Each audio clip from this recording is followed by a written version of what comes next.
వందనాలు. దేవునిలో అందరికీ వందనాలు. చదవబడినటువంటి లేఖన భాగాలను బట్టి ప్రార్థించుకుని ముందుకు కొనసాగుదాం.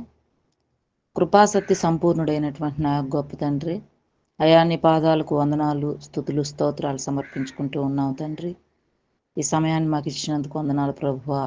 ఈ రాత్రికాల సమయం అంతా నాయన నీ పాద సన్నిధిలో మమ్మల్ని అందరినీ కాచి కాపాడి ఇటు రీతిగా ప్రభువా అయా ఇదిగో నా దేవా ఈ ఉదయకాల సమయంలో ఈ ప్రార్థనా కూడికలో పాల్గొనేటువంటి ధన్యతను మాకందరికి ఇచ్చిన విధానాన్ని బట్టి మీకే స్తుతులు స్తోత్రాలు సమర్పించుకుంటూ ఉన్నాం తండ్రి. ఈ సమయంలో మా మధ్యలో మీరు ఉండమని ప్రార్థిస్తూ ఉన్నాం ప్రభువా.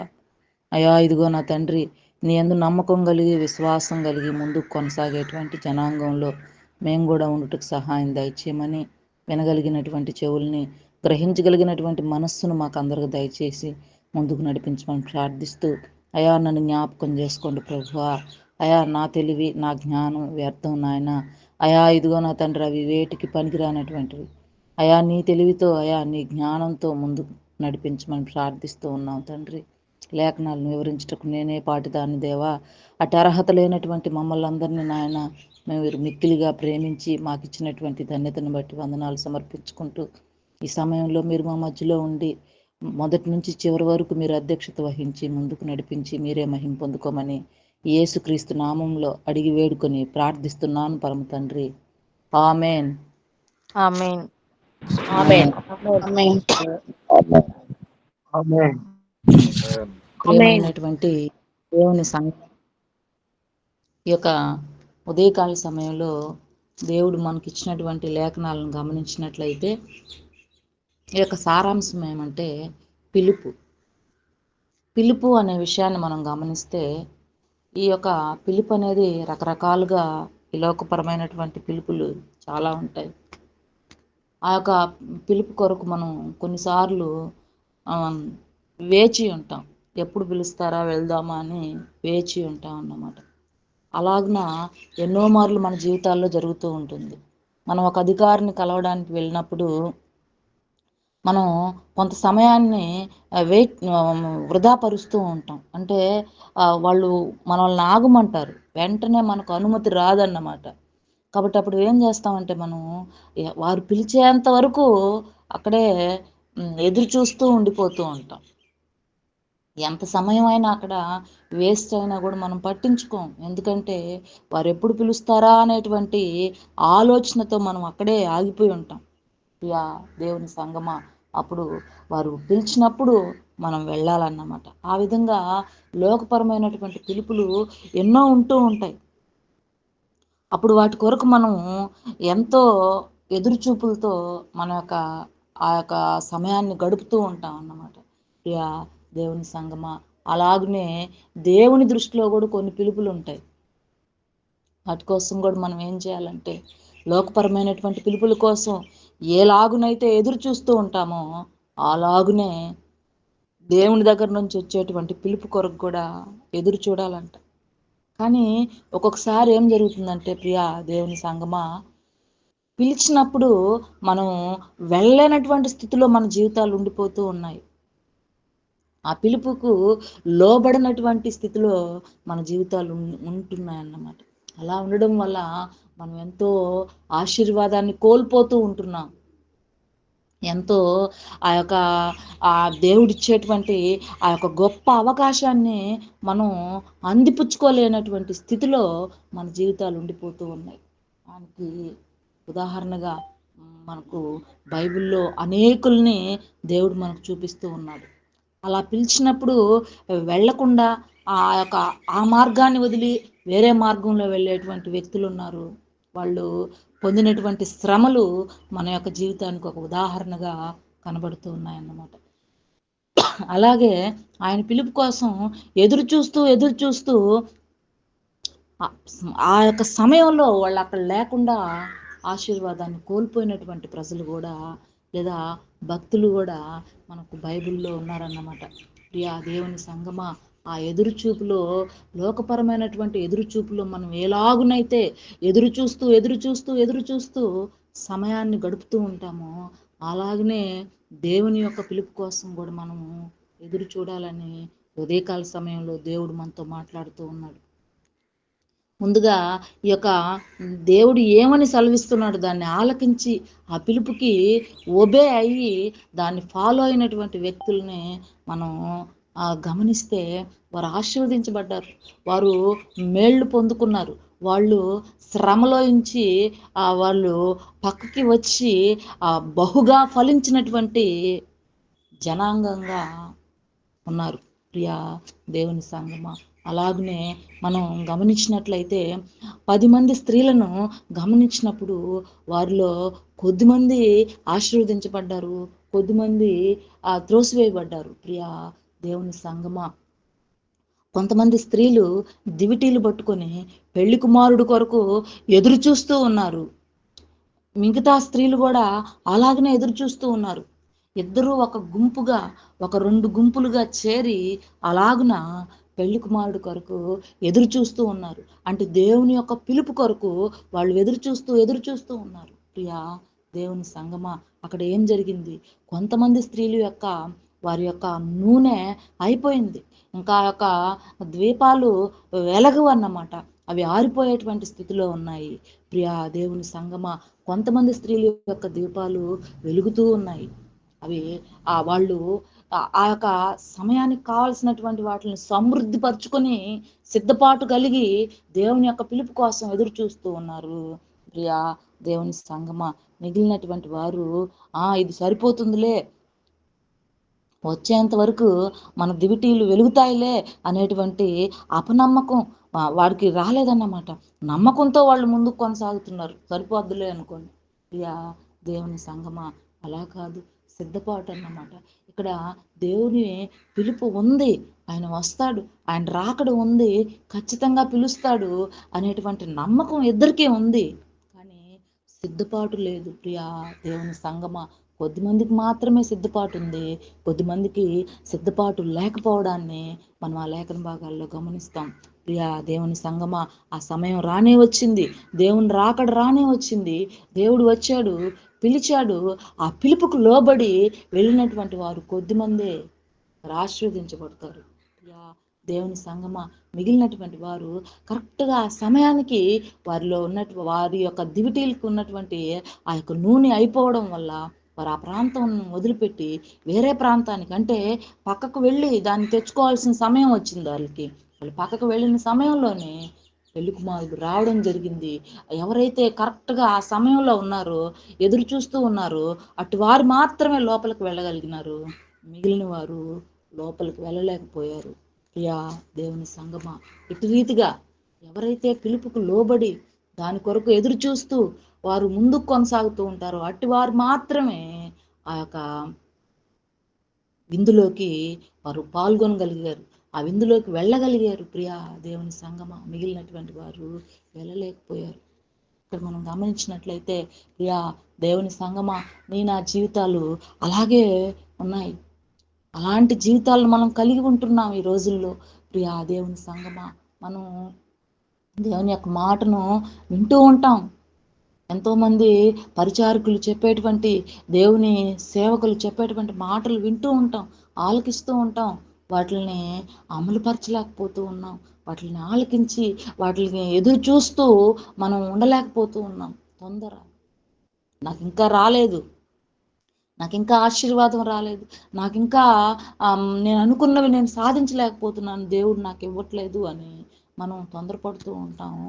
ప్రియా దేవుని సంగమా, కానీ మనం ఎదురు చూడాలా, ఎదురు చూడాలా, ఎదురు చూడాలా. ఆ సమయం వచ్చేంత వరకు ఎదురు చూచినట్లయితే, ఎవరైతే ఎదురు చూస్తూ ఆ సమయం కొరకు ఉంటారో అట్టి వారు ఖచ్చితంగా ఆ యొక్క పిలుపుకు లోబడి సిద్ధపాటు కలిగి ఆ లోపలికి వెళ్ళి ఆశీర్వదించబడతారు. ప్రియా దేవుని సంగమా, కానీ దేవుడు వచ్చి మనం పిలిచే లోపే మనం సిద్ధపాటు లేకపోవడం వల్ల, ఆ సమయానికి మనం అక్కడ లేకపోవడం వల్ల పొందుకోలేకపోతూ ఉన్నాము. ప్రియా దేవుని సంగమా, అలాగనే కొంతమందిని పిలిచినప్పుడు వారు ఆ మాటకు లోబడతారు. లోబడి ఒక భక్తిపరుడుగా, ఒక విశ్వాసపరుడుగా ఉంటూ ఉంటాడు. దేవుని మాటకు లోబడతాడు. కానీ ఆయన చెప్పినటువంటి మాటను అనుసరించడానికి భయపడతారు. భయపడేటువంటి వ్యక్తులు కూడా ఉన్నారు. ప్రియా దేవుని సంగమా, కొంతమందిని మనం గమనించినట్లయితే మాటకు లోబడి ఆయన చెప్పింది చెప్పినట్టు చేసినటువంటి భక్తులు కూడా మనకు బైబిల్లో ఉన్నారన్నమాట. అబ్రహామును గమనించినట్లయితే ఆయన ఆయన ఏం చెప్పాడు, దేవుడు ఏం చెప్పాడు, నువ్వు నీ దేశాన్ని నీ ప్రజలను వదిలిపెట్టి ఆయన చెప్పినటువంటి ప్రాంతానికి వెళ్ళమన్నాడు. వెంటనే అబ్రహాము, ఆయన విశ్వాసులకు తండ్రి, ఆయనకు అంత విశ్వాసం ఉంది కనుక ఆయన ఏం చేశాడంటే దేవుడు చెప్పినటువంటి మాటకు, ఆ పిలుపుకు లోబడ్డాడు. ప్రియా దేవుని సంగమా, సిద్ధపాటు కలిగి ఆ పిలుపుకు లోబడ్డాడు కాబట్టి ఆయన సమస్తాన్ని వదిలిపెట్టి ఆయన చెప్పినటువంటి ఆ ప్రదేశానికి వెళ్ళాడు, ఆశీర్వదించబడ్డాడు. ప్రియా దేవుని సంగమా, దేవుని యొక్క పిలుపు అలా ఉంటుంది. ఒక్కొక్కసారి మనం కూడా దేవుడు పిలిచాడు అనేటువంటి ఆ నమ్మకంతో ముందుకు కొనసాగుతూ ఉంటాం. కొంతమందిని పిలవకపోయినా కూడా పిలిచారు అనేటువంటి భ్రమలో కొంతమంది బ్రతుకుతూ ఉంటారు. అప్పుడు వాళ్ళ యొక్క జీవితాలు ఆశీర్వదించబడవు. వారి యొక్క జీవితాల్లో వారు ముందుకు కొనసాగలేరు. అన్ని ఆటంకాలే, ఇరుకులే, శ్రమలే, ఇబ్బందులే. ప్రియా దేవుని సంగమా, ఈ పిలుపు అనేది నీకు నాకు ప్రతి ఒక్కరికి రావాలంటే మనం ఎదురు చూడాలి. సిద్ధపాటు కలిగి ఎదురు చూచినట్లయితే ఆ యొక్క పిలుపు అనేది ఖచ్చితంగా వస్తూ ఉంటుందన్నమాట. అప్పుడప్పుడు కొన్ని సందర్భాల్లో సేవా పరిచర్యలో ముందుకు కొనసాగుతూ ఉన్నప్పుడు కొంతమంది కూడా అలాగున దేవుడు పిలవకనే పరిచర్యలు చేస్తూ ఉంటారు. ఆ పరిచర్యలు ఆశీర్వదించబడవు. ప్రియా దేవుని సంగమా, ఇప్పుడు మనం ఏం చేయాలి? అలాంటి ఆలోచన, అలాంటి తలంపు దేవుడు నీకు ఇచ్చినప్పుడు సిద్ధపాటు కలిగి ఆయన పిలుపు కొరకు ఎదురు చూస్తూ విశ్వాసిగా ముందుకు మనం కొనసాగుతూ ఉన్నట్లయితే దేవుని యొక్క సంకల్పం చొప్పున మనకు ఆ పిలుపు వస్తుంది. ఆ పిలుపు ప్రకారం మనం ఆ పరిచర్యలో కొనసాగించవచ్చు అన్నమాట. ఆ విధంగా కొన్ని పిలుపులు ఉంటాయన్నమాట. అలాగనే దేవుడు పిలిచినప్పుడు ఆ పిలుపుకు లోబడి ఆయన ఇచ్చినటువంటి ఏదైతే పని ఉందో ఆ పనిని చేయడానికి భయపడేటువంటి వ్యక్తులు కూడా ఉన్నారు. ఆ వ్యక్తే యోనా. యోనా జీవితాన్ని మనం గమనించినట్లయితే యోనాకు పిలుపు ఉంది. ఆయన మంచి విశ్వాసపరుడు, భక్తిపరుడు. ఆయనకి పిలుపు ఉంది. దేవుని యొక్క మాటకు లోబడతాడనేటువంటి నమ్మకం దేవుడికి ఉందన్నమాట. అందుకే యోనాను పిలిచి ఒక మాట చెప్తూ ఉన్నాడు. అదే మనం చదువుకున్నటువంటి లేఖన భాగాన్ని గమనిస్తే యెహోవా వాక్కు అమిత్తయి కుమారుడైన యోనాకు ప్రత్యక్షమై ఈలాగు సెలవిచ్చెను. ప్రియా దేవుని సంగమా, ఇక్కడ మనం గమనించినట్లయితే యోనాను పిలిచి దేవుడు పిలిచేసి ఒక మాట కూడా చెప్తూ ఉన్నాడు. ప్రియా దేవుని సంగమా, ఆయన పిలుపు యోనాకుంది. ఆ యోనా మీద నమ్మకం ఉంది. యోనా దేవుడు చెప్పినటువంటి మాటను ఆచరిస్తాడు, అమల్లో పెడతాడు అనేటువంటి నమ్మకం దేవునికి ఉంది. కనుక యోనాను ఏం చేస్తున్నాడంటే పిలుస్తూ ఉన్నాడు. పిలిచి ఆయన చెప్పేటువంటి మాటను మనం గమనించినట్లయితే అదే 2వ వచనంలో, నినేవే పట్టణస్థుల దోషము నా దృష్టికి ఘోరమాయెను గనుక నీవు లేచి నినేవే మహాపట్టణమునకు పోయి దానికి దుర్గతి కలుగునని ప్రకటింపుము. దేవుడు ఒక పనిని అప్పగిస్తూ ఉన్నాడు. ప్రియా దేవుని సంగమా, యోనాకు ఒక పనిని అప్పగిస్తూ ఉన్నాడు. ఆ పని ఏంటి అంటే నినేవే పట్టణస్థుల యొక్క వారి యొక్క ప్రవర్తన, వారు చేసేటువంటి పనులు దేవుని దృష్టికి అవి ఒక దోషాలుగా ఉంటూ ఉన్నాయి. కాబట్టి వారిని శిక్షించబోతూ ఉన్నాడు. కాబట్టి ఆ శిక్ష నుంచి వారు తప్పించబడాలి అంటే వారు మారాలి, వారి జీవితాల్లో మార్పు రావాలి. కనుక వారికి దేవుని యొక్క స్వార్థను, అందులో ఉన్నటువంటి ఆ యొక్క మంచి లక్షణాలను వారికి ప్రకటించాల. దేవుని యొక్క మాటలను వారికి ప్రకటించాల. వారిలో ఉండేటువంటి దోషాలను ఎత్తి చూపిస్తూ వారికి కనువిప్పు కలిగే విధంగా చేసేటువంటి ఒక వ్యక్తి అవసరం. ప్రియా దేవుని సంగమా, అందువల్ల దేవుడు ఏం చేశాడంటే యోనాను ఎన్నుకున్నాడు. యోనాను ఎన్నుకొని యోనాను అక్కడికి వెళ్ళమని చెప్పాడన్నమాట. ప్రియా దేవుని సంగమా, కానీ యోనా ఏం చేస్తున్నాడంటే అక్కడికి పోవడం ఇష్టం లేదు. అక్కడికి వెళ్ళి వాళ్ళని నేను మార్చలేను, వారు ఆ విధంగా దోషాన్ని కలిగినటువంటి వ్యక్తులు, వారిని మార్చేటువంటి ఆ యొక్క శక్తి నాలో లేదనుకున్నాడో ఏమో కానీ ఆ ప్రాంతానికి వెళ్ళడం యోనాకు ఇష్టం లేక వేరే ప్రాంతానికి వెళ్తూ ఉన్నాడు, తప్పించుకొని వెళ్ళిపోతూ ఉన్నాడు. ప్రియా దేవుని సంగమా, మనం గమనించినట్లయితే దేవుడు మన మీద ఒక నమ్మకాన్ని పెట్టుకుని మన మీద ఉన్నటువంటి ఆ నమ్మకంతో మనకు ఒక పనిని అప్పగిస్తూ నిన్ను పిలిచినప్పుడు ఆ పిలుపుకు నువ్వు లోబడకుండా నీ ఇష్టానుసారంగా నువ్వు చేసినప్పుడు దానికి నువ్వు ఆ ఫలితాన్ని పొందుకుంటావు. పిలుపుకు లోబడి ఆయన చెప్పిన మాటను చేస్తే దానికి ఒక ఫలితం ఉంటుంది. లోబడనొల్లక ఆ యొక్క పనిని పక్కన పెట్టి మనం వేరే పనిని చేసినప్పుడు కూడా మనం దాని ఫలితాన్ని పొందుకుంటాం. అలాగున యోనా కూడా ఇక్కడ ఫలితాన్ని పొందుకుంటూ ఉన్నాడు. దేవుడు చెప్పినటువంటి ప్రాంతాన్ని వదిలిపెట్టి వేరే ప్రాంతానికి పోవాలని తన ఆలోచన చొప్పున, తన యొక్క జ్ఞానం చొప్పున వేరే ప్రాంతాన్ని ఎన్నుకొని ఆ ప్రాంతానికి వెళ్తూ ఉన్నాడు. చూసారా ప్రియా దేవుని సంగమా, ఆయన ఆ సిద్ధపాటు కలిగినటువంటి ఓడను ఎక్కాడు. ఆయన వెళ్ళాల్సినటువంటి నినేవే పట్టణాన్ని వదిలిపెట్టి తర్షీషు పట్టణానికి బయలుదేరడానికి ప్రయాణమై ఓడ ఎక్కి వెళ్తూ ఉన్నాడు. ప్రియా దేవుని సంగమా, ఆ సమయాన్ని మనం గమనించినట్లయితే ఆ సమయంలో ఒక ఘోరమైనటువంటి విపత్తు చోటు చేసుకుంటుంది. సముద్ర ప్రయాణం చాలా ప్రమాదకరమైనటువంటి ప్రయాణం. ఆ యొక్క నీటిలో ప్రయాణం చేస్తూ ఉన్నప్పుడు ఈ ప్రమాదాలు వస్తూ ఉంటాయన్నమాట. ఆ ప్రమాదాలని ఒక్కొక్కసారి చాలా ఘోరంగా ఉంటూ ఉంటాయి. అట్లాంటి ఘోరమైనటువంటి ప్రమాదం అక్కడ చోటు చేసుకుంటుంది. నాకు కొంత సమయానికి ఆ యొక్క ఓడ తిరగబడిపోయేటువంటి అవకాశం ఉందన్నమాట. అట్లాంటి సమయంలో అందరూ కూడా ఎవరెవరైతే ఆ యొక్క ఓడలో ఉంటూ ఉన్నారో ఆ ప్రజలందరూ కూడా వారి వారి దేవుళ్ళకు ప్రార్థిస్తూ ఉన్నారు. ప్రార్థించుకొని కాపాడమని అడుగుతూ వారు ఏం చేశారంటే ఈ యొక్క ఘోరమైనటువంటి విపత్తు ఎవరి వలన కలిగిందో తెలుసుకుందాము అనుకొని చీటీలు వేసుకోవాలనుకొని అందరూ అనుకొని అందరూ చీటీలు వేసినప్పుడు ఆ ఓడలో యోనా పేరు రావడం జరుగుతుంది.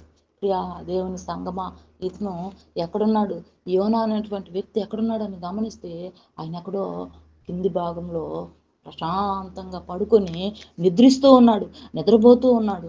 అప్పుడు ఆ ఓడ యజమానుడు, ఒరే నిద్రపోతూ, నువ్వు ఇక్కడ నిద్రపోతూ ఉన్నావా, ఎంత ఘోరమైనటువంటి ప్రమాదం వస్తూ ఉంది, లేయ్యా అని చెప్పి లేపి, అసలు నువ్వు ఎవరివి, ఎక్కడి నుంచి వస్తున్నావు, నువ్వు ఎక్కడికి వెళ్ళాలి, నీ దేవుడు ఎవరు, అందరూ కూడా వారి వారి దేవుళ్ళని వాళ్ళు ప్రార్థిస్తూ ఉన్నారు. కొద్దిసేపట్లో మనం చనిపోబోతూ ఉన్నాం, నీకు అసలు తెలుసా, లేయని చెప్పేసి అతన్ని లేపి ఆ విషయాలన్నీ చెప్పినప్పుడు యోనాకు అర్థమైపోయింది. ప్రియా దేవుని సంగమా, ఒక్కొక్కసారి నా జీవితంలో అలాగే అర్థమవుతూ ఉంటుంది. దేవుడు మనకు చెప్పింది ఏంది, ఆయన ఇచ్చిన ఆజ్ఞ ఏంటి, ఆయన ఇచ్చిన పిలిపే, ఆయన మనల్ని ఎందుకు పిలిచాడు మనకు తెలుస్తూ ఉంటుంది, అర్థమవుతూ ఉంటుంది. కానీ మనం ఆ పని చేయకుండా వేరే పని చేస్తూ ఉంటాం. ప్రియా దేవుని సంగమా, అప్పుడు యోనా ఏ విధంగా అయితే ప్రమాదంలో చిక్కుకున్నాడు, ఆయన చిక్కుకోవడమే కాదు కానీ అనేకులు ఆ ప్రమాదంలో చిక్కబడ్డానికి కారణం అయ్యాడు. ప్రియా దేవుని సంగమా, అలాగనే నా జీవితంలో మనం చేసినటువంటి దాన్ని బట్టి మన కుటుంబాలు కూడా చెల్లా చెదిరయ్యేటువంటి అవకాశం ఉంటూ ఉంది. మన కుటుంబాలు కూడా, మన యొక్క బిడ్డలు, మన యొక్క తల్లిదండ్రులు, మన యొక్క భర్త, ప్రతి ఒక్కరు కూడా ఆ ప్రమాదంలో చిక్కుకునేటువంటి అవకాశం ఉంటూ ఉంటుంది. ప్రియా దేవుని సంగమా, కనుక ఇది నా వరకే అనుకోవాల్సిన అవసరము లేదు. ఎందుకంటే అది నీకే కాదు, నీ వారికి కూడా, నీ గుంపుకు కూడా, లేదా నీ జనాంగానికి కూడా ఆ యొక్క శాపం అనేది వస్తూ ఉంటుంది.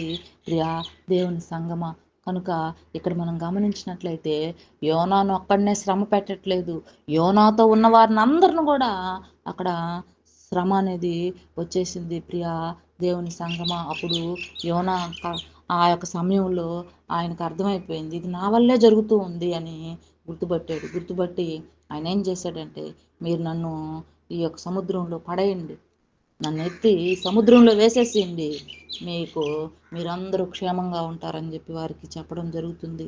ప్రియా దేవుని సంగమా, అప్పుడు యోనాను సముద్రంలో పడవేస్తూ ఉన్నారు. కానీ దేవునికి అది ఇష్టమా? యోనా ఆ విధంగా నశించిపోవడం దేవునికి ఇష్టమా?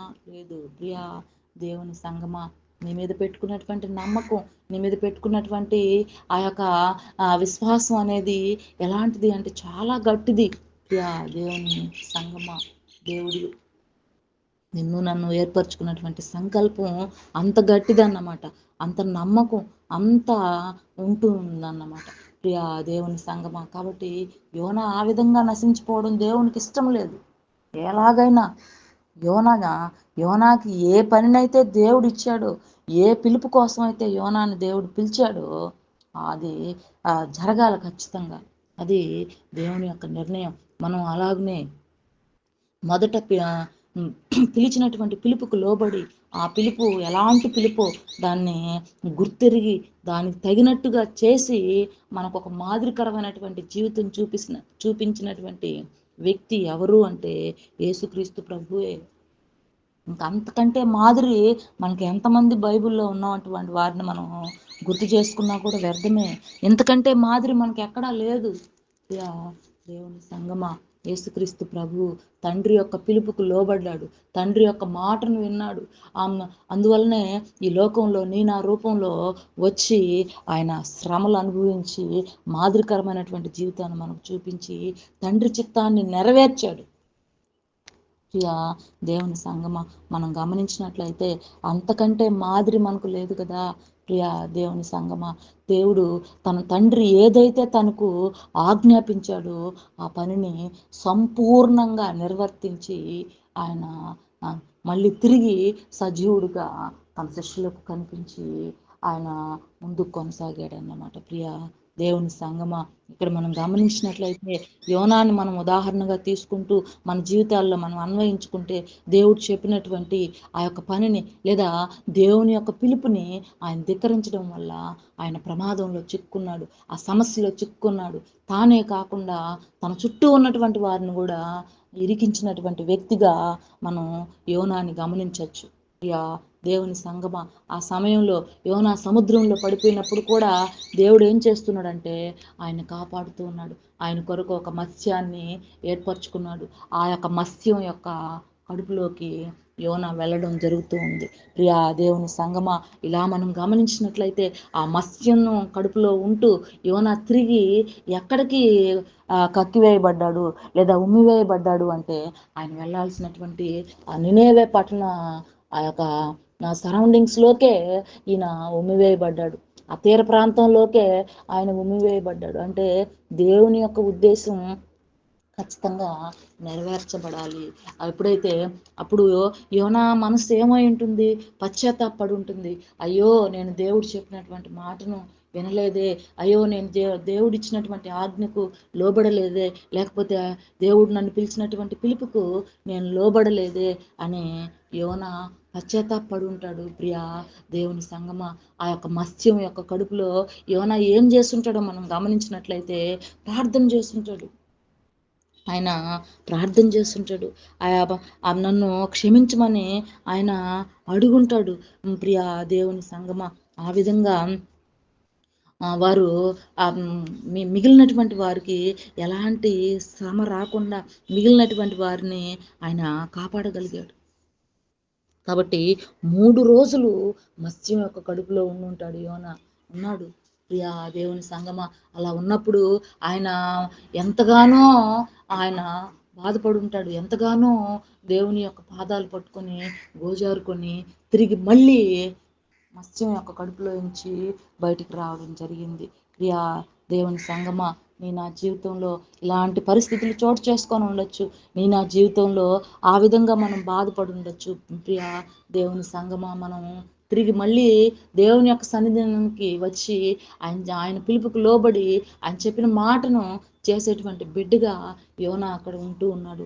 ప్రియా దేవుని సంగమా, మొదట చేసింది ఆయన తప్పే, కానీ దాని కొరకు ఏం చేస్తున్నాడంటే ఇప్పుడు పశ్చాత్తాపడుతూ ఉన్నాడు. ఆయన చేసిన దాన్ని ఆ 3 రోజులు ఒప్పుకున్నాడు. మత్స్యం యొక్క కడుపులో ఉండి ఆయన చేసినటువంటి ప్రార్థన, ఆయనకు కలిగినటువంటి పశ్చాత్తాపాన్ని మళ్ళీ దేవుడు చూస్తూ ఉన్నాడు. ప్రియా దేవుని సంగమా, తిరిగి మళ్ళీ నినేవే పట్టణానికి ఆయన వస్తూ ఉన్నాడు. 3 రోజుల తరువాత నినేవే పట్టణం యొక్క ప్రాంతం ఆ యొక్క మా సముద్రపు ఒడ్డుకి ఆయన రావడం జరుగుతూ ఉంది. నినివే పట్టణంలోకి వెళ్తాడు. ఆయన ఏదైతే దేవుడు ఆయనకు ఆజ్ఞాపించాడో ఆ పనిని నిర్వర్తిస్తూ ఉన్నాడు. ప్రియా దేవుని సంగమా, ఈ ఉదయకాల సమయంలో దేవుని యొక్క పిలుపుని ఎంతమంది వింటూ ఉన్నాం మనం?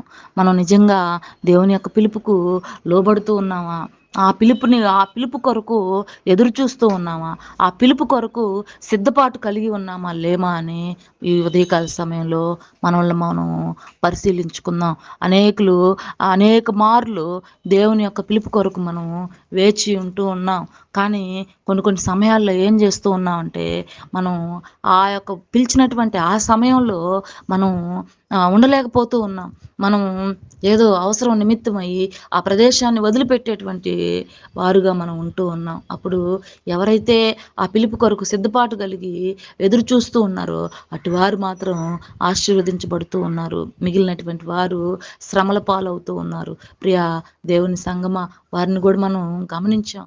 కొంతమంది పిలుపుకు లోబడి ఆయన చెప్పినటువంటి మాటను విన్నట్టే ఉండి వినకుండా ఉండేటువంటి వారు కూడా ఉంటూ ఉన్నారు. ప్రియా దేవుని సంగమా, మనం గమనించినట్లయితే అలాగున ఎంతోమంది మన జీవితాల్లో మనం అలాగున చేస్తూ ఉంటాం. తండ్రి చెప్పినటువంటి మాటను, ఇద్దరు కుమారులు ఉన్నటువంటి ఒక వ్యక్తిని మనం గమనిస్తే, తండ్రి చెప్పినటువంటి మాటను వెంటనే చెప్పినటువంటి మాటకు నేను చేయను అని సమాధానం చెప్పి వెళ్ళిపోయేటువంటి కుమారులు ఉంటూ ఉంటారు. కానీ వారికి మధ్యలో పశ్చాత్తాపం కలిగి నా తండ్రి చెప్పినటువంటి మాటను, లేదా నా తండ్రి నాకు ఇచ్చినటువంటి ఆ పనిని నేను చేయాలి కదా అనుకొని ఆ పనిని చేసేసి తిరిగి వస్తూ ఉంటారు కొంతమంది. కానీ మొదటగా తండ్రి చెప్పినటువంటి మాటను వారు వెంటనే ధిక్కరించినప్పుడు తండ్రి ఎంత బాధపడతాడో మనం మనకు తెలుసు. కాబట్టి ఒక తల్లిగా, ఒక తండ్రిగా బిడ్డలకు మనం ఒక పని చెప్పినప్పుడు వారు వెంటనే వారు ఒబే కానప్పుడు, దాన్ని అనుసరించినప్పుడు మనం చాలా బాధపడుతూ ఉంటాం. అదే ఇంకొక కుమారుడిని గమనించినట్లయితే, ఆ కుమారుడు ఎలా ఉంటారంటే, కొంతమంది కన్నింగ్‌గా ఉంటూ ఉంటారు. వారు చెప్పిన వెంటనే నేను చేస్తాను అంటారు గానీ వారు చేయరన్నమాట. కానీ ఈ సందర్భాన్ని మనం గమనిస్తే, పని చెప్పిన వెంటనే చేస్తాను అన్నటువంటి కుమారుడి పట్ల తండ్రి ఎంతో సంతోషపడతాడు. ప్రియా దేవుని సంగమా, ఇంకా ఆ కుమారుడు చేస్తాడా చేయడా అన్నది పక్కన పెట్టినట్లయితే, చెప్పినటువంటి మాటకు, లేదా ఇచ్చినటువంటి ఆ పిలుపుకు లోబడిన వెంటనే తండ్రి ఎంతో సంతోషపడతాడన్నమాట. ప్రియా దేవుని సంగమా, మనం మన జీవితాల్లో అలాగున దేవుని యొక్క పిలుపు కొరకు ఎదురు చూసేటువంటి జనాంగంగా మనం ఉండాలని ఉదయకాల సమయంలో దేవుడు మనతో మాట్లాడుతూ ఉన్నాడు. కాబట్టి సిద్ధపాటు కలిగి, ఆ యొక్క కన్నికలు ఏ విధంగా అయితే సిద్ధపాటు కలిగి దేవుని పిలుపు కొరకు ఆ పెళ్లి కుమారుడు యొక్క విందులో పాల్గొనుటకు ఏ విధంగా అయితే సిద్ధపాటు కలిగి ఉండి ఆశీర్వదించబడ్డారో, అలాగనే నా జీవితంలో మనం కూడా అలాంటి సిద్ధపాటును కలిగి ఉండాలని ఉదయకాల సమయంలో దేవుడు మనతో మాట్లాడుతూ ఉన్నాడు. కాబట్టి ఆ పిలుపుకు లోబడక, ఆయన చెప్పినటువంటి పనిని చేయకుండా మన పని మనం చేసుకుంటూ పోయినట్లయితే మనం ఏ విధంగా శ్రమల పాలవుతామో అని యోనా జీవితాన్ని కూడా మనం ఒక ఉదాహరణగా మనం తీసుకోవచ్చు. ప్రియా దేవుని సంగమా, అలాగున మనల్ని మనం పరిశీలించుకుందాం. ఈ ఉదయకాల సమయంలో ఎవరెవరు ఆశీర్వదించబడుతూ ఉన్నారు, ఏ విధంగా ఆశీర్వదించబడుతూ ఉన్నారు. అప్పుడప్పుడు మనం గమనిస్తే కొంతమంది నిండారుగా ఆశీర్వదించబడుతూ ఉంటారు. అటు వారిని మనం ఉదాహరణగా తీసుకుంటూ ఉన్నట్లయితే, వారి యొక్క జీవితంలో వారు ఎలాగనో ఉంటున్నారు. వారు దేవుని యొక్క పిలుపుకు లోబడుతూ ఉన్నారా? దేవుని యొక్క మాటను వింటూ ఉన్నారా? ఆయన ఆజ్ఞను అనుసరిస్తూ ఉన్నారా? అని మనం గమనించుకుంటూ పోతూ ఉండాలి. నా జీవితంలో అలాగున ఆయన మాటకు లోబడేటువంటి బిడ్డలుగా ఉందామా? ఆయన ఆజ్ఞకు లోబడదామా? ఈరోజే మనం నిర్ణయం తీసుకుందాం. ఆయన పిలుపు కొరకు ఎదురు చూద్దాం. ఆయన మనకి ఇవ్వబోయేటువంటి ఆ బహుమానాన్ని పొందుకొనుటకు పిలుపుకు సిద్ధపాటు కలిగి ఉదయకాల సమయంలో మనం వేచి ఉంటూ ఆశీర్వాదాలను పొందుకుందాం. మనం పొందుకోవడమే కాకుండా మన కుటుంబాలు పొందుకుంటాయి, మన కుటుంబాలు స్థిరపడతాయి, మన బంధుమిత్రులు కూడా మనల్ని చూచి దేవుని యొక్క పాద సన్నిధికి రాగలిగేటువంటి స్థితి నా జీవితంలో ఉండాలని ఉదయకాల సమయంలో దేవుడు మనతో మాట్లాడుతూ ఉన్నాడు.